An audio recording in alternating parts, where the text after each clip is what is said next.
Today is May 26th, International Aperitivo Day, a celebration of the after-work pre-dinner ritual that is beloved in so many countries, especially here in France. For more on this, I'm joined on the set by our Solange Mougin. Hi, Solange. Hi, Jeannie. So you're starting out with a bit of a competition. Yeah, the Italian people, they call it aperitivo, and in French, they call it l'apéritif, or more often apéro for short. But regardless of the language, this moment of pre-dinner drinks and finger food is a central part of many of our social lives here in Europe. So does Italy with its spritzes and olives do it better, or does France with its pastis or chilled rosé and canapés knock it out of the park, or does Spain take the cake with its tapeo or tapas? It's a personal question, but regardless, this end-of-day ritual is ingrained in our cultures here. According to an IFOP poll, only 2% of French people say that they do not do apéros every once in a while, 2%. So I'm going to break down its origins, the plethora of terms in French that define apéros, and also cheersing, which is a must at an apéro. And then, Jeannie, I have a quiz for you with our executive producer's apéro bell. But first, we need to talk about the word apéro, because the secret to its creation lies within the word itself. Aperitif comes from the Latin aperire, or to open, and it is not as in to open a bottle, but rather to open your body so that it can eliminate toxins, because these drinks were initially medicine and meant for the private sphere to be taken at home alone. They were very bitter.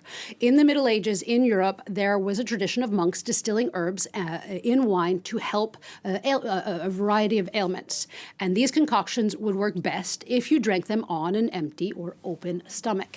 However, it is important to note that the tradition and technique of fortifying wine or vermouth dates back much earlier than this, to the Shang and Western Zhou dynasties, or over 1000 BC.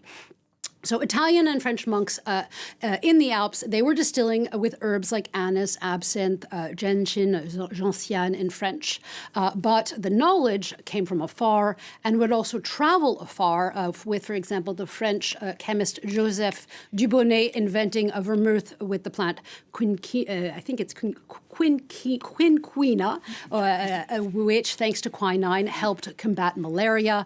And ditto the French doctor in Switzerland, he distilled wormwood to make the famous absinthe aperitif, which would become so popular that it became known as the Green Fairy because of its purported psychotropic effects, leading it to be outlawed in 1915. And even if years later it was proven scientifically that absinthe there wasn't enough of this molecule to make absinthe to have it make you crazy, the ban definitely helped the wine industry. And it also boosted anise workarounds like pastis, which today remains France's favorite apéro. All right, so let's talk a little bit about the apéro terms. What do you have? Well, there are many of these apéro terms, but first we need a quick word about the usage of apéritif.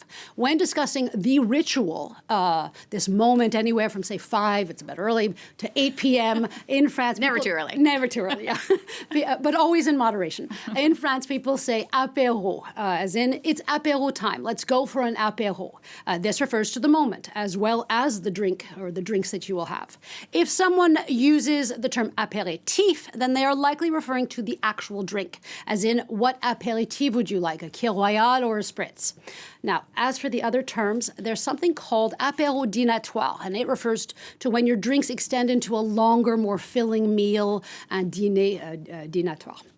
Dinner. The idea being that there isn't just, say, a potato chips or a sliced saucisson, but there's actually cooked tidbits. Then there are the terms for cheersing, or trinquer in French, and there are many of them. Santé, or health. There's chin-chin, which mimics the sound of glasses, but the legend is that it comes from soldiers returning from China who were repeating Cantonese pidgin. Here in France, today, people generally say one chin, not chin-chin. They say chin just once. Then there's à la tienne, or à la vôtre, to you and to yours. And, of course, there's the ever-important tradition of looking people in the eye when you cheers. And not crossing. And not crossing. That's a big and actually one, too. Touching glasses as well. Exactly. All right, how How common is apéro in France? You're talking about 2% who don't do it. Like, that's a lot. Well, according to a YouGov France poll from 2021, 74% of French people say they have an apéro at least once a month, and nearly 50% every week. Most, 56%, say they apéro with family, whereas 46% have an apéro with friends, and the vast majority, or 82%, say that they have apéros at home. As for what they drink, 41% favor wine, followed by beer, 36%. And then there's hard alcohol. Actually, these figures change quite a bit depending upon your age. Non-alcoholic drinks, this is important to note, are also increasingly popular. As for what people eat, well, the poll found that salty bites like crackers, peanuts, and potato chips were most popular, followed by sliced meat, olives, and cut vegetables. All right, Solange, finally to wrap up, the famous apéro quiz for me, and all of you at home can play along as well. I'm not going to be very good at this. Yeah, it's okay. I'm sorry. I made it a little hard. All right, go for it. Okay. The first question is about potato chips. Okay. What percentage of the French eat potato chips? The antithesis, you could argue, of fresh baguette at l'apéro. 75%. Well, the French people, they love their potato chips. They're actually in a tie with the U.S. in this regard, which, according to food dev media, 86% say they buy chips. That's the most in the world. But I'm not going to ring the bell because that was pretty close. No, thank you. Next question. Now for a drink one. Do the French prefer beer or wine at l'apéro? Oh, wine. Yes. Wine, but only by a few percentage points. Again, 41 to 36%. Who is Bloody Mary named after? Oh, I know this one. It was at the Ritz in Paris, and there was a really famous author. It was Ernest Hemingway, and there was a bartender. Yes. I'm not even going to have to ring the bell once. Perfect. We actually don't know. Very, very close. We don't know. There are competing theories. There's Mary Tudor, the Queen, but also Mary Welsh, who you're referring to. Hemingway's wife didn't like that the writer was drinking so much, and so a bartender in Paris created a drink to cover up the smell. That's one theory. Or Mary Pickford, the Hollywood star. We don't know exactly who it was named after. The Hemingway bit is true, though.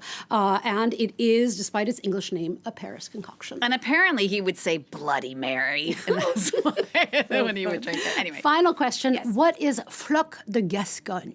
No idea, but I'm guessing it's alcohol. Yay, I get to ring the bell. It is alcohol. Oh. It's a little-known apéro that mixes mou de raisin, or the must, the freshly crushed grapes, with Armagnac. And locals in the Southwest say that you really need to be careful of it because of its high alcohol content. And again, it is essential, be it potato chips or peanuts or wine and cocktails, to have l'apéro en modération, toujours en modération, always in moderation. Absolutely. Thank you so much for that, Solange. It's making me excited to go have an apéro tonight with moderation. Thank you very much, Solange Mougin.